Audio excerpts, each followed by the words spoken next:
डंडारी प्रखंड क्षेत्र के मुसवरा पुल के समीप इंडिया गठबंधन के कार्यकर्ताओं ने चक्का जाम व बिहार बंदी को सफल बनाने हेतु किया जमकर प्रदर्शन। बुधवार की दोपहर करीब 1:50 तक डंडारी प्रखंड क्षेत्र के मुसवरा पुल के समीप इंडिया गठबंधन के कार्यकर्ताओं ने चक्का जाम कर बिहार बंदी को सफल बनाने हेतु जमकर प्रदर्शन किया है। मौके पर लोगों ने क्या कुछ कहा, देखें हमारी एक खास रिपोर्ट।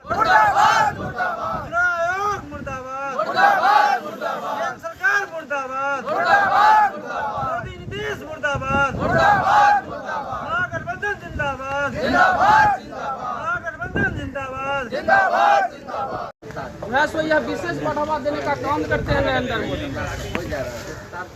जबकि भारत देश के अंदर में संविधान लागू है और सभी को अधिकार है, जिसको जहां पर पूजा अर्चना अनुनय विनय करना है वह स्वतंत्र रूप से कर सकते हैं। फिर इस देश के अंदर में इतना ढोंग पाखंड आडंबर को बढ़ावा क्यों दिया जा रहा है? यह सबसे बड़ा विडंबना है। समाज को बांटने का यह व्यवस्था है। हिंदू है, हिंदू राष्ट्र बनाएंगे। भाई आप कौन सा हिंदू राष्ट्र बनाने की बात करते हैं? पूरे भारत देश में 6743 जाति है। उस जाति में हम पूछना चाहते हैं, मैं भी उसी जाति में एक जोल्हा समुदाय से आता हूँ। नरेंद्र मोदी बताएंगे कि क्या आप जोल्हा हिंदू राष्ट्र बनाएंगे, क्या आप मुसहर हिंदू राष्ट्र बनाएंगे, या मल्लिक हिंदू राष्ट्र बनाएंगे, या 6700 तमाम जाति जो है, आप किस जाति का हिंदू राष्ट्र की बात करते हैं? यह एकमात्र जो है फिर से जो राजतंत्र था, ठाकुर प्रथा था, जमींदारी प्रथा था। एक ठाकुर होता था, पूरा बस्ती उसका हुआ करता था, और उसी बस्ती में किसी कोना में गरीब गुरबा आम आवाम जो है एक झोपड़ी डालकर रहा करते थे। सिर्फ उसका जो है सो उसके खेत में काम करेगा और मजदूरी भी मांगने पर उसका जो है सो शोषण दमन का कार्य किया जाता था।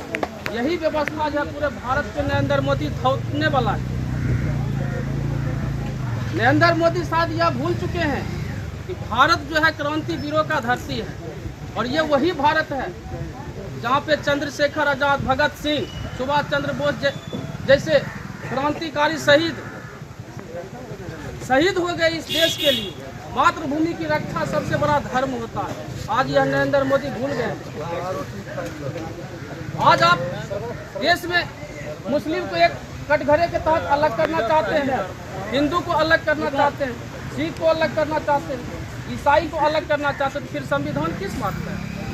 संविधान सभी को इजाजत देता है। हर एक आदमी स्वतंत्र है। धर्म कर्म अपना पर्सनल चीज होता है, किसी के बाप का बपोटी नहीं। तो आप किसी पर हिंदू राष्ट्र थोपना चाहेंगे और मुस्लिम को नीच दिखाने का, दलित को नीच दिखाने का, यह आपको किसने इजाजत दिया है? अभी जो है चुनाव आयोग 11 दस्तावेज जो मांग रहे हैं, क्या सुप्रीम कोर्ट इस बात में इजाजत देता है? सुप्रीम कोर्ट जबकि बोले शब्दों में कह दिए हैं, किसी भी मतदाता से किसी प्रकार का डॉक्यूमेंट मांगने का किसी को इजाजत नहीं है। फिर इस बात को लेकर कितना हावी क्यों है? आज इन्हीं बात को लेकर के जो है सो गठबंधन के साथ जो है सो चक्का जाम करने का जो है सो देने वाले व्यक्ति है, उनका एक एक फॉर्म अलग से आप लोगों को दिया जाता है और कहता है इस फॉर्म को फिलअप करके यानी भर के आप बीएलओ के पास जमा कीजिए। आप यदि गौर से उस फॉर्म को देखेंगे तो सबसे पहले उस पर लिखा हुआ है कि आपका जन्म तिथि, इसके बाद लिखा हुआ है कि आधार नंबर, इसके बाद है मोबाइल नंबर, फिर नीचे आइए तो लिखा हुआ है माता का नाम और पिता का नाम, फिर लिखा हुआ है उसका ईपिक नंबर, यानी मतदान पहचान पत्र के पास आपका है उसका नंबर मांग रहा है। परेशान है, लेकिन हम लोगों को समझना चाहिए कि यहाँ सभी लोग कुछ न कुछ काम या अपना काम छोड़ करके आम जनता की बात करने के लिए आए।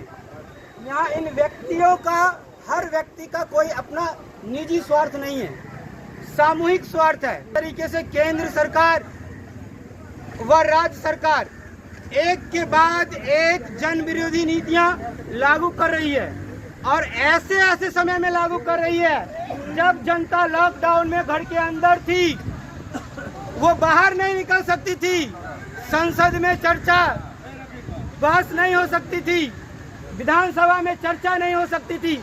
ऐसे ऐसे समय में कानून को लागू किया, यानी आम जनता को धोखा दिया, आम जनता को इन पॉलिसी को लागू किया।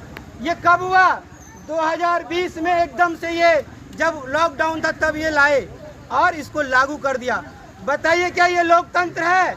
लोकतंत्र में कोई भी कानून, कोई भी नियम, कोई भी संशोधन किया जाता है उसको संसद में पेश किया जाता है, लेकिन नहीं। जब संसद में पेश करने की बात आती है तो जितने भी इनके विरोधी दल होते हैं उनको बायकॉट करके बाहर खड़े कर देते हैं, तब जाकर के एक मत से बिल पास हो जाता है। ये लोकतंत्र की एकदम से हत्या की जा रही है।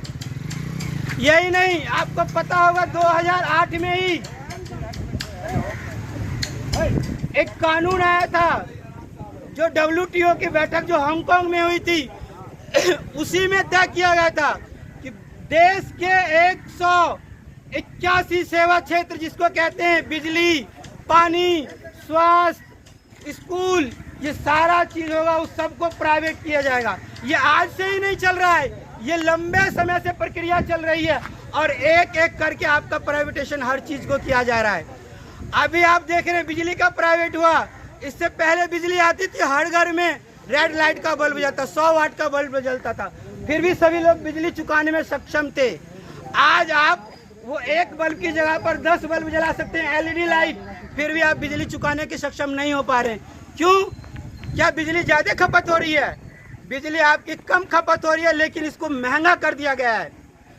आपके बिहार के अंदर में बिजली की जगह साथ साथ पानी को भी प्राइवेट किया गया है। कुछ दिन पहले मैं मुंगेर गया हुआ था, जमालपुर में, वहाँ पानी जो सप्लाई हो रही है, उस पानी के सप्लाई में मीटर लगा हुआ है। आज हम लोग जो ये वोटबंदी जो कर रहा है सरकार, वोटबंदी के नाम पर NRC जो लगा रहा है, इसके विरोध में हम लोग बैठे हैं। क्या मांग है आप लोग की? हमारा मांग ये है कि जो ये गरीब गुरबा जिसके पास कोई प्रमाण पत्र नहीं है, 2003 का वोटर लिस्ट मांग रहा है, जिस गरीब के पास नहीं है उसको वोट काटने का जो सरकार काम कर रहा है, इस चीज़ को हम लोग घोर विरोध करते हैं और इसको सरकार को वापस लेना चाहिए। आपका परिचय?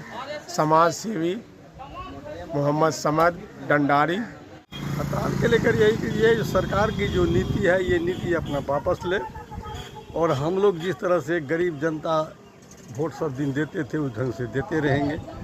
उसके लिए आधार कार्ड और वोटर कार्ड सक्षम है। के समक्ष में 11 ठो कागज मांगा है। बताइए ये जनता जो हमारा सीधा साधा भोले वाला कहाँ से 11 को पूरा कर सकेगा? 11 में तो एक ही को एक पेपर देना है। इसमें हमको आधार कार्ड और वोटर लिस्ट ID कार्ड से ही वोट देंगे, इसके सिवा हमसे कुछ होने वाला नहीं है। इसीलिए सरकार का हम लोग विरोध करके मुसवारापुर पर धरना प्रदर्शन में हैं। आप लोग? मेरा नाम चुनचुन यादव, कांग्रेस कार्यकारी अध्यक्ष डंडारी, ग्राम प्रताप।